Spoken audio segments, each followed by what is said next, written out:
सो कैसे हो बच्चों। आज आपके लिए मैं फ्री के 5 नंबर लेके आया हूँ। अवर एनवायरनमेंट सबसे इजीएस्ट चैप्टर। फ्री के 5 नंबर वो आपको देना चाहता है तो लेते क्यों नहीं। लो पढ़ो खत्म करो यार। 30 मिनट में पूरा चैप्टर कराने वाला हूँ ताबड़तोड़। ठीक है। अच्छा एक और बात, आगे चलने से पहले इस चैनल को अभी सब्सक्राइब और फॉलो कर देना, क्योंकि स्कोर तो मैं आपको करवा के रहूंगा। तो एक बार चेक कर लेते हैं हम इस चैप्टर में एग्जैक्टली करने क्या क्या वाले हैं। हम ये सारे टॉपिक कवर करेंगे quickly. Environment, biodegradable, non biodegradable, ecosystem, producer, food chain, food web, trophic level, bio magnification, इनकी फुल फॉर्म करेंगे। फूड चेन 3 से 4 की होती है। 10% लॉ, ओजोन लेयर, उनके यूजेस और डिप्लीशन और गार्बेज को मैनेज करना, बहुत इजी।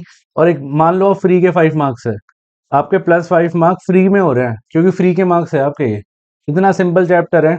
इसमें जो मगर इसमें से इम्पोर्टेंट टॉपिक जानना है आपने, तो इसमें से आपका ये ओजोन लेयर इंपॉर्टेंट है, बायो मैग्निफिकेशन इंपॉर्टेंट है, इकोसिस्टम और फूड चेन, फूड वेब आता है। मेन मोटा मोटा यही आता है ज्यादातर ना। तो शुरू करते हैं चैप्टर को। अवर एनवायरनमेंट सबसे सिंपल चैप्टर है, ठीक है। 5 मार्क का आपका डन है, बोर्ड में आना ही आना है। So what is environment? Environment से आप क्या समझते हो? अब खुद सोचो, आपके आसपास जो भी चीजें हैं उसको आप क्या बोलोगे? एनवायरनमेंट। अपने आसपास चेक करो। आसपास मतलब फिजिकल एंड बायोलॉजिकल वर्ल्ड हो गया यार। कौन सा वर्ल्ड? फिजिकल और बायोलॉजिकल वर्ल्ड, जहाँ पे आप रहते हो उसको हम एनवायरनमेंट कहते हैं। ठीक है। फिजिकल बायोलॉजिकल वर्ल्ड में क्या क्या आएगा? एयर आएगी, वाटर बॉडीज आएगी, सॉइल आएगा, प्लांट्स आएगा, एनिमल आएगा, एक्सेट्रा। ठीक है। इसको क्या बोला जाता है? इट इज कॉल्ड, इसको बोलते हैं हम एनवायरनमेंट। ठीक है। दो तरह के सब्सटेंस मिलेंगे एनवायरनमेंट में, एक जिसको आप डिकम्पोज कर सकते हो मिट्टी में दबा के, दूसरे जिसको आप डिकम्पोज नहीं कर सकते। जिसको आप डिकम्पोज कर सकते हो उसको हम बोलेंगे बायोडिग्रेडेबल। बायो मतलब जिसमें लाइफ होती है, बायो मतलब लिविंग, डिग्रेड मतलब जो खत्म हो जाता है। तो जैसे प्लांट्स, प्लांट्स को आप मिट्टी में दबा के खत्म कर सकते हो, ठीक है, उसको हम बोलेंगे बायोडिग्रेडेबल। नॉन बायोडिग्रेडेबल जिसको आप मिट्टी में दबा के खत्म नहीं कर सकते, जो कि केमिकल से बने होते हैं ज्यादातर, जैसे कि प्लास्टिक। ठीक है। तो substance that are broken down by biological process, है ना, बायोलॉजिकल प्रोसेस। कौन करता है इसको? ये सारे के सारे जो आपके माइक्रो ऑर्गेनिज्म है यही काम करते हैं। बैक्टीरिया, इनको हम बोलते हैं बायोडिक। वूल, पेपर, ग्रास, जो नेचुरल चीजें हैं, मेनली जो नेचुरल चीजें हैं उनको हम बायोडिग्रेडेबल कहते हैं। ठीक है। Next, non biodegradable substance that are not broken down by biological process, वो चीजें जो बायोलॉजिकल प्रोसेस से ब्रेक डाउन नहीं हो सकती, जिनको आप ब्रेक डाउन नहीं कर सकते। एग्जांपल ले लो, प्लास्टिक, पॉलीथीन बैग, एक्सेट्रा। ये सारे दिख रहे हैं आपको कैसे कूड़ा कूड़ा है, तो इनको आप खत्म नहीं कर सकते। इकोसिस्टम क्या होता है? इकोसिस्टम के मेन दो कंपोनेंट होते हैं। इकोसिस्टम सारे के सारे लिविंग और नॉन लिविंग चीजों से मिलकर बनता है।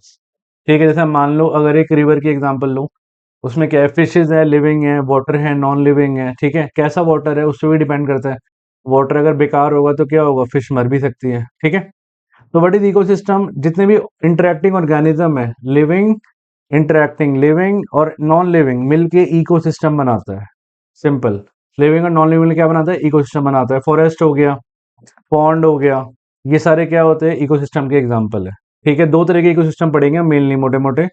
एक जो भगवान ने बनाए हैं और एक जो इंसान ने बनाए हैं। भगवान ने बनाने वाले को हम कहते हैं नेचुरल इकोसिस्टम, जो इंसान ने बनाए हैं उसको हम कहते हैं आर्टिफिशियल या फिर मैन मेड इकोसिस्टम। ठीक है। तो नेचुरल इकोसिस्टम में क्या हो गया? आपका एग्जांपल क्या हो गया? विच एग्जिस्ट इन नेचर, भगवान ने बनाया मत लिखाना, which are made by God, which exist in nature.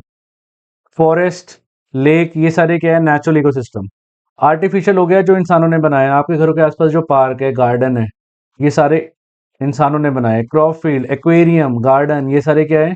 ये सारे हैं आपके आर्टिफिशियल इकोसिस्टम। ठीक है। कॉम्पोनेंट मैंने बताया दो होते हैं। एक जरा फ्लो चार्ट दिखाता हूँ आपको, बड़ा इंपॉर्टेंट चीज है ये। देखो, एक होता है नॉन लिविंग वाले, नॉन लिविंग को हम ए बायोटिक कहते हैं, और एक होता है लिविंग वाले, लिविंग को हम कहते हैं बायोटिक। ठीक है। बायोटिक में फिर 3 कैटेगरी आएगी, प्रोड्यूसर, कंज्यूमर और डिकम्पोजर। प्रोड्यूसर होते हैं सारे के सारे प्लांट, जितने प्लांट होंगे सब इसमें आ जाएंगे। कंज्यूमर में हम आएंगे, हम क्या है? जो प्लांट पे डायरेक्टली और इनडायरेक्टली क्या होते हैं? डिपेंड होते हैं। हम, आप हो चाहे ना हो, आप बोलोगे सर मैं तो पूरे दिन नॉनवेज खाता हूँ, बट आप जो नॉनवेज खा रहे हो वो भी तो कहीं ना कहीं प्लांट खा रहे हैं। समझ आ रही है बात? तो कंज्यूमर में क्या आएगा? हर्बीवोर। हर्बीवोर कौन होते हैं? जो प्लांट ईटिंग होते हैं। बचपन से पढ़ी हमने ये चीज, है ना, बहुत सिंपल लग रहा होगा वो चैप्टर भी। कार्निवोर जो मीट ईटिंग होते हैं, जो फ्लैश खाते हैं। ओमनीवोर में हम आएंगे, हम दोनों खाते हैं, डॉग आएंगे। ठीक है। जो प्लांट भी खाते हैं और प्लांट और मीट दोनों खाते हैं। पैरासाइट होते हैं जो आपसे न्यूट्रिशन ले लेगा विदाउट किलिंग, आपसे न्यूट्रिशन ले लिया जाएगा बिना आपको मारे, उसको हम बोलेंगे क्या? It is called parasitic nutrition. जैसे कि मच्छर, लीच, ठीक है, ये सारे एग्जाम्पल किसके हैं? पैरासाइटिक के। तो बहुत सिंपल है, कंपोनेंट क्या हो गए मैंने बताया। बायोटिक मतलब लिविंग, सारी लिविंग चीजें। जैसे मान लो फॉरेस्ट ले लो, सोच के देखो फॉरेस्ट में लिविंग चीजें क्या है? प्लांट थे सारे, एनिमल थे सारे। नॉन लिविंग क्या है फॉरेस्ट के अंदर? आपकी सॉइल, सॉइल कैसी है, हवा कैसी है, ये सारे क्या है? पानी कैसा है, ये सारे क्या है? नॉन लिविंग है। ठीक है, तो कोई भी इकोसिस्टम दो चीजों से मिलकर बनता है, लिविंग और non living. CO2, soil, wind, ये सारे क्या है? ये सारे नॉन लिविंग कंपोनेंट है इकोसिस्टम के। मैंने बता दिया आपको। और हो गए लिविंग, लिविंग आगे मतलब जो सारे ऑर्गेनिज्म जो प्रोड्यूस कर सकते हैं, प्रोड्यूसर हो गया पहला। प्रोड्यूसर में क्या आ गया आपका? Blue green algae, green plant जो फोटोसिंथेसिस कर सकते हैं। प्रोड्यूसर, कंज्यूमर में मैंने बताई, कंज्यूमर जो कंज्यूम करते हैं, जो डायरेक्टली और इनडायरेक्टली किस पे डिपेंड होते हैं? प्रोड्यूसर पे। हम भी डिपेंड हैं। तीन टाइप के होते हैं, जो सिर्फ क्या खाएंगे? प्लांट खाएंगे। हम प्लांट नहीं खा सकते क्योंकि उसमें सेलुलोज होता है, सेलुलोज को हमारी जो इंटेस्टाइन है वो डाइजेस्ट नहीं कर सकती, है ना? काउ, गोट, एक्सेट्रा। अच्छा, कार्निवोर जो सिर्फ मीट खाते हैं, जो अदर ऑर्गेनिजम्स को खाते हैं, इसको हम क्या कहते हैं? They are called carnivore, lion etcetera. Omnivore, omnivore हो गए डॉग, जो दोनों खाते हैं, प्लांट भी खाते हैं और एनिमल भी खाते हैं। ह्यूमन, ह्यूमन का तो पता ही है आपको, चाइना वाले, क्रो, डॉग, एक्सेट्रा। ठीक है। अच्छा, डीकम्पोजर, डीकम्पोजर क्या हो गए? डीकम्पोज जो करते हैं, डीकम्पोज कैसे करते हैं? अब आप क्या करो, जब जैसे कोई भी प्लांट मर गया तो उसको आप मिट्टी में दबा दो, फिर धीरे धीरे धीरे क्या होगा? मिट्टी में मिक्स हो जाएगा ना, उसी को डीकम्पोजर कहते हैं। माइक्रो ऑर्गेनिज्म ये काम करते हैं। Micro organism compromising bacteria, fungi, break down and dead remain and waste products of organism. They break down the complex organic substance into simple, और उसको क्या करते हैं? सॉइल को अच्छा बनाते हैं। इससे सॉइल की फर्टिलिटी भी अच्छी होती है, छोटी क्लास में बहुत पढ़ाई है। ये बैक्टीरिया और वो फंगस है। ठीक है। डिकम्पोजर के फायदे क्या होते हैं? सोच के देखो, जो आप जितना भी कूड़ा इकट्ठा करते हो, जैसे कि आप, आपका वेजिटेबल वेस्ट हो गया, प्लांट वेस्ट हो गया, हम भी तो वेजिटेबल्स खाते हैं, फ्रूट्स खाते हैं, उनका वेस्ट अगर हम मिट्टी में डाल के खत्म कर दें तो क्या होगा? नेचर हमारा क्लीन हो जाएगा ना। तो डीकम्पोजर क्या करते हैं? एक तरह से क्लीनिंग करते हैं, डीकम्पोज करते हैं डेड बॉडी, प्लांट और एनिमल की। क्लीनिंग एजेंट का काम करते हैं। और क्या काम करते हैं ये कॉम्प्लेक्स कंपाउंड को न्यूट्रिशन में कन्वर्ट करते हैं, जिससे हमारी सॉइल क्या रहती है? फर्टाइल रहती है। और क्या काम करते हैं? ये रिसाइकलिंग में हेल्प करते हैं। कितना इंपॉर्टेंट काम है ना डिकम्पोजर्स का, नहीं? ठीक है। फूड चेन, फूड चेन क्या होती है? फूड चेन नाम से पता लग रहा है, फूड की चेन, जिसमें एक ऑर्गेनिज्म दूसरे को खाता है। क्यों खाता है? To obtain energy.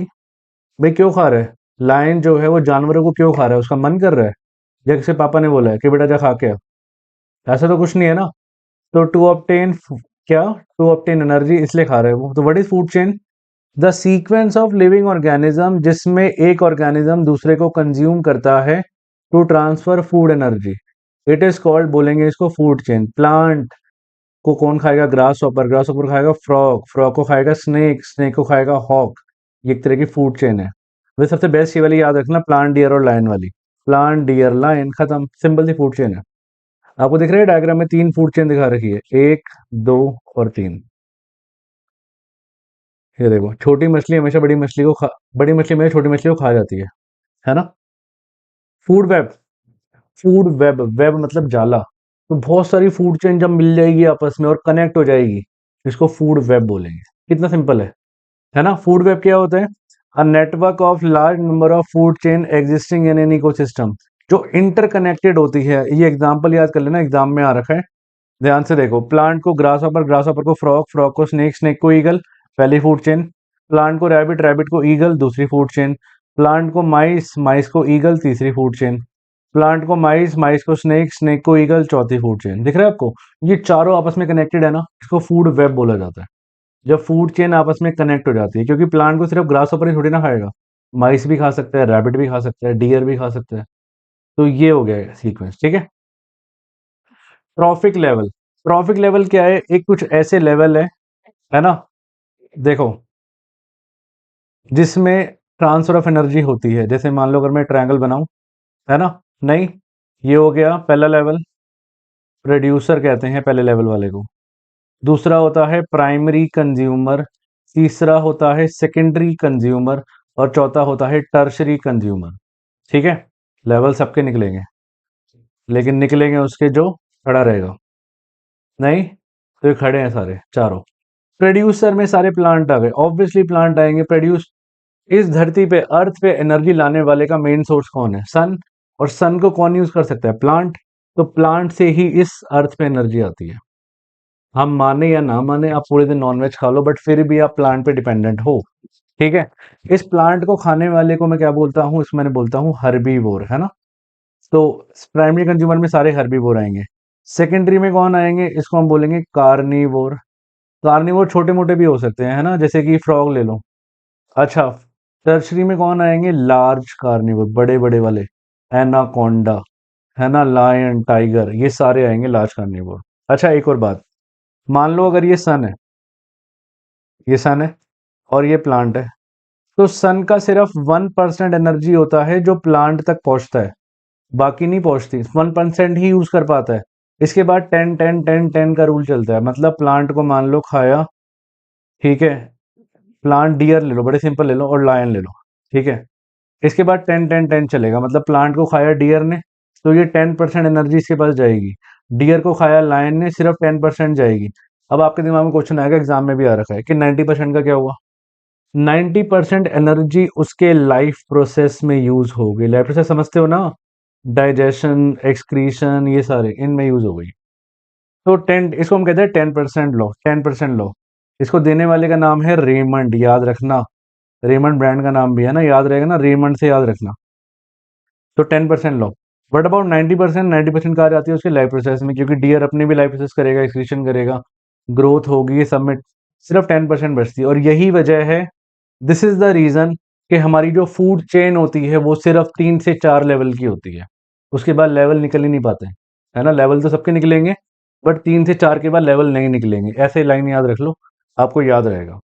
क्वेश्चन आता है एग्जाम में कि फूड चेन लिमिटेड क्यों होती है? क्योंकि 3 से 4 लेवल के बाद एनर्जी अवेलेबल रह ही नहीं पाती कि जिससे वो सस्टेन कर सके। छोटा सा मैं आपको एग्जांपल देके बताता हूँ, इसी के अंदर जो मैंने लिखा हुआ है, ध्यान से देखो। मान लो सन के पास 10 लाख जूल है, 10 लाख जूल, इमेजिन कर रहा हूँ, ऐसे ज्यादा होती है। एक सेकेंड, एक सेकेंड। मान लो सन के पास कितनी है? 10 लाख जूल है, ठीक है। 10 लाख जूल है। अब इसका 1% जाएगा प्लांट के पास। 1% जाने का मतलब है, इसमें से 2 जीरो हटा दो, तो 1 2 3 4, 4 जीरो गए, 1 2 3 4। फिर 10% जाएगा, इसमें से 1 जीरो हटा दो, 1000 जूल, 1000 जूल डियर के पास गई। फिर इसमें 1 जीरो हटा दो, 100 जूल गई। अब लायन, लायन को कौन खाएगा यार? जस्ट इमेजिन लायन मर गया। अब अगर लायन मर गया और किसी इंसान की नजर पड़ गई उस पे, जो नॉन वेज खाता था, मैं नाम नहीं लेना चाहता किसी का, तो क्या करेगा? वो लायन को भी खा लेगा। तो मान लो कोई एक्स आदमी था जो लायन को भी खा गया, 10 जूल ही तो जाएगी उसके पास। आप देख पा रहे हो, एनर्जी 10 जूल, कुछ भी नहीं रह गई ना के बराबर। तो दिस इज द रीजन हमारी फूड चेन लिमिटेड होती है। ठीक है, ये ट्रायंगल आ सकता है एग्जाम में बनाने के लिए। ठीक है, the various step in a food chain at which the transfer of energy take place. Plant producer होते हैं, मैंने बताया, जो फर्स्ट में आएंगे ये रहे प्लांट। हर्बीवोर सेकंड में, कार्निवोर थर्ड में, लार्ज कार्निवोर सबसे टॉप पे।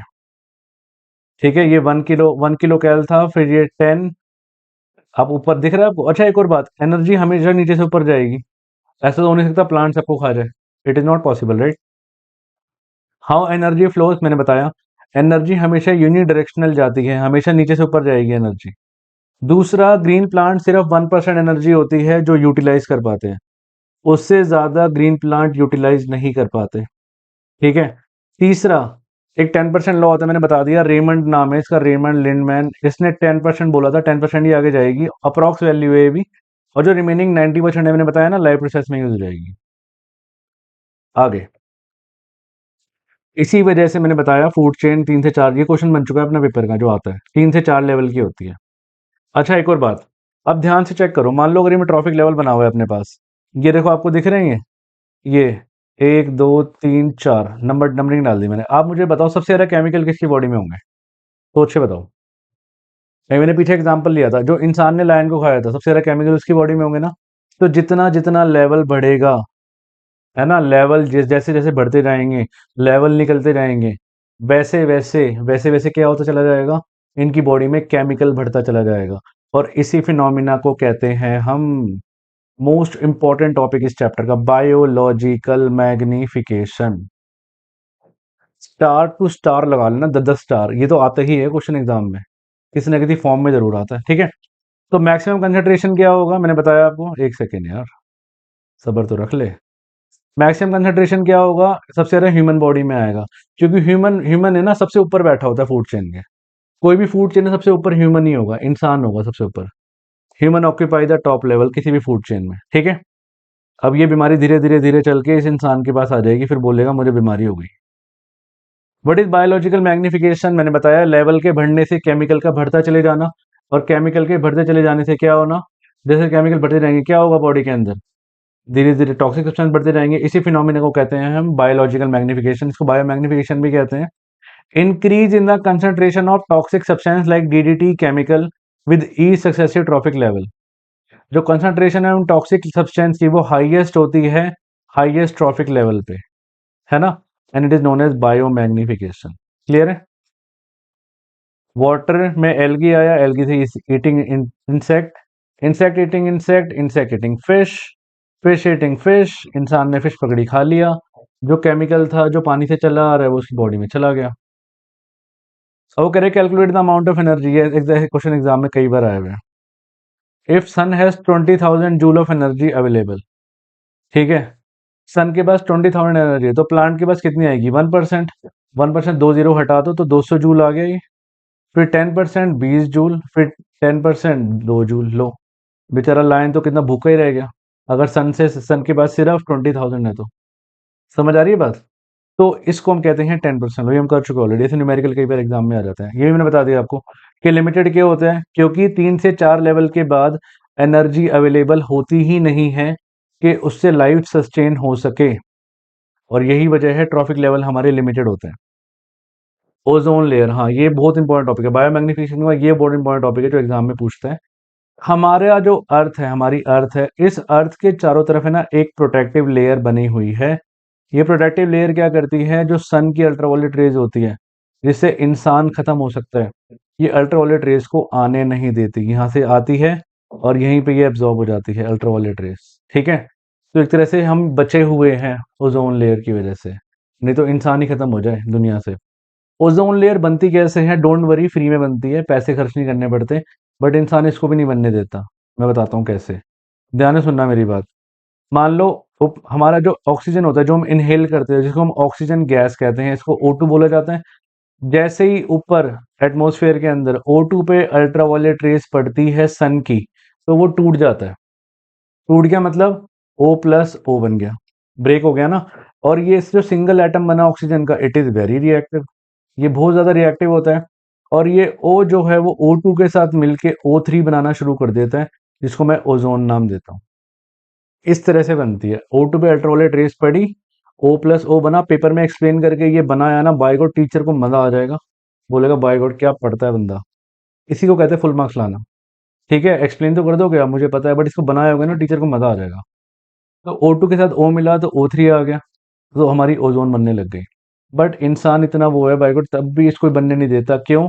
हमें ना अपनी जो कूलिंग वाली चीजें होती हैं, कूलिंग वाली चीजें, बोलो कूलिंग वाली चीजें कौन सी होती हैं, अभी गर्मी में आप सारे यही यूज करते हो नहीं, एसी वेसी फ्रिज, इन सब में से एक गैस निकलती है, इस गैस का नाम होता है CFC।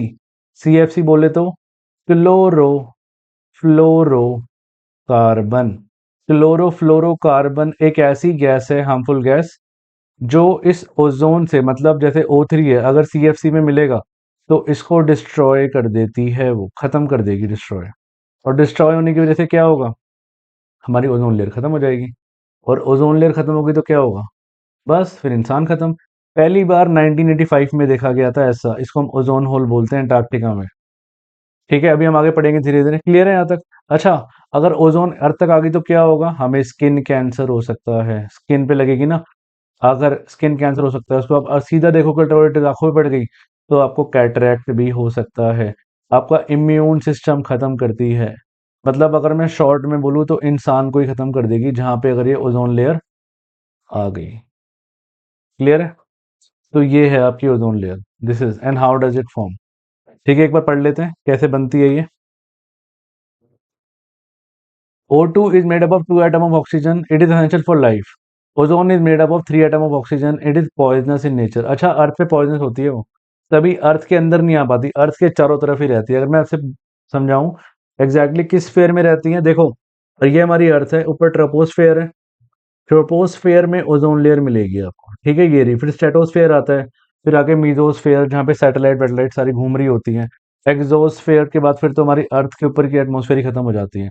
तो ट्रोपोस्फेयर में मिलेगी आपकी ओजोन लेयर ना, ट्रोपोस्फेयर के ऊपर, सॉरी, स्ट्रेटोस्फेयर में मिलेगी हमारी ओजोन लेयर। ठीक है, बनती कैसे मैंने बता दिया आपको, ध्यान से देखना। इस ऑक्सीजन मॉलिक्यूल का हुआ क्या है, देखो, ये ब्रेक हुआ और ये यहाँ पे जाके अटैच हो गया। ठीक है, ऊपर से देखो ये आएगा आपका, अल्ट्रावायलेट रेज आई, इसने इसको तोड़ दिया। अब ये देखो ये कहाँ जा रहा है, ये गया गया गया और ये 3 बना दिया ना, O3 बना दिया। यही मैंने समझाया आपको।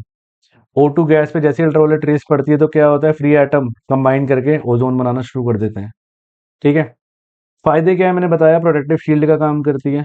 अच्छा, वो जो हार्मफुल अल्ट्रावायलेट रेज है जिसकी वजह से लाइफ एग्जिस्ट ना करे, वो उसको खत्म कर देती है, वो एब्जॉर्ब कर लेती है। और और क्या करती है, हमें बीमारियों से बचाती है, skin disease, cataract, skin cancer से बचाया जाता है, इसी की वजह से बचाया जाता है। अच्छा, डिप्लीट कैसे होती है मैं बता चुका हूँ। डिप्लीट कैसे होती है, जैसे ही ओजोन लेयर CFC से टकराती है तो क्या होती है, वो खत्म होना शुरू हो जाती है।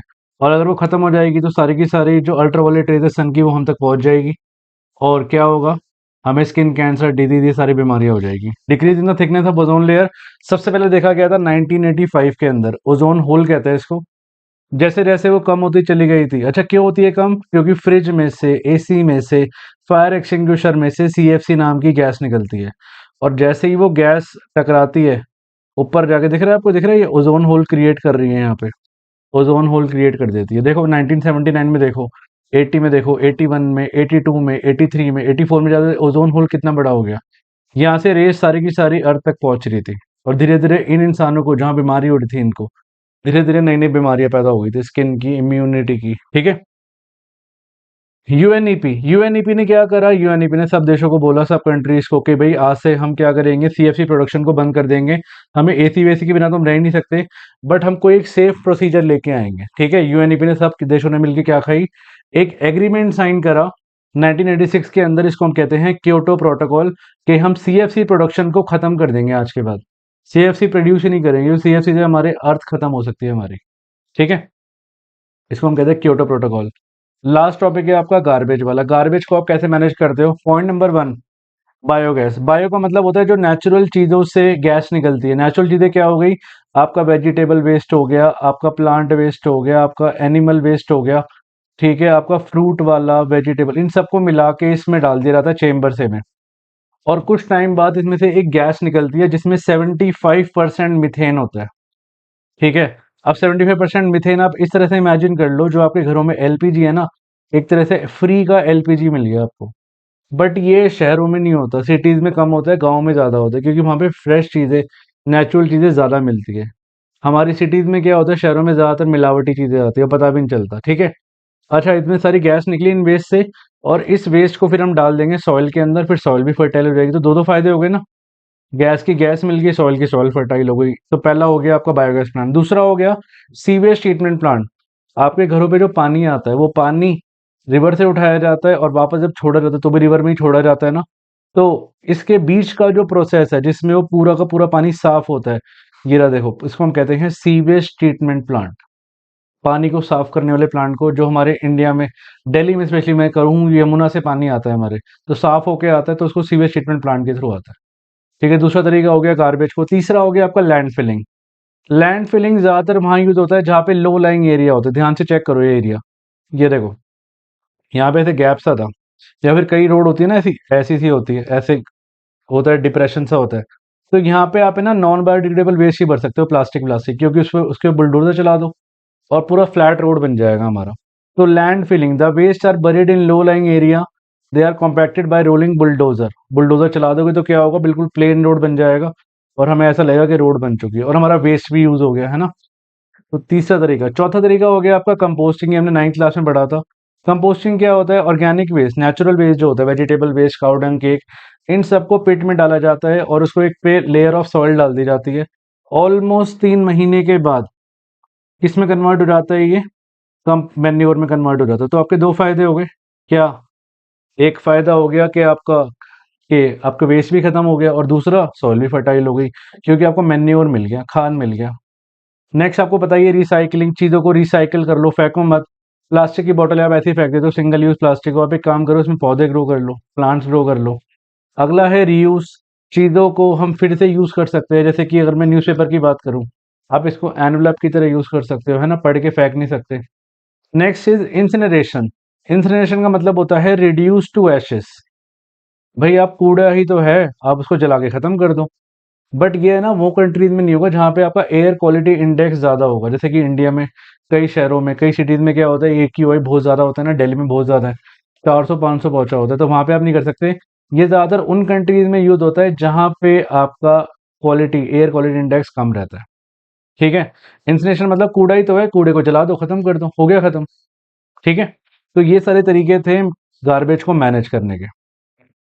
फुल फॉर्म आता है United Nation Environment Programme, UNEP, CFC क्लोरोफ्लोरोकार्बन, ODS ozone depleting substances, DDT। हाँ, ये एक बार किसी बच्चे के प्री बोर्ड में देखी थी मैंने, डाइक्लोरो डाइफिनाइल ट्राइक्लोरोइथेन। ठीक है। इथेन विथेन पता होगा आपको, कार्बन पढ़ा था हमने। नहीं पढ़ा तो कोई नहीं, मैं वन शॉट ले आऊंगा आपके लिए, अच्छे से करेंगे वो चीज़ भी। कह रहे हैं हम पॉन्ड और लेक को तो साफ नहीं करते भाई, बट एक्वेरियम आपको बार बार साफ करना होता है।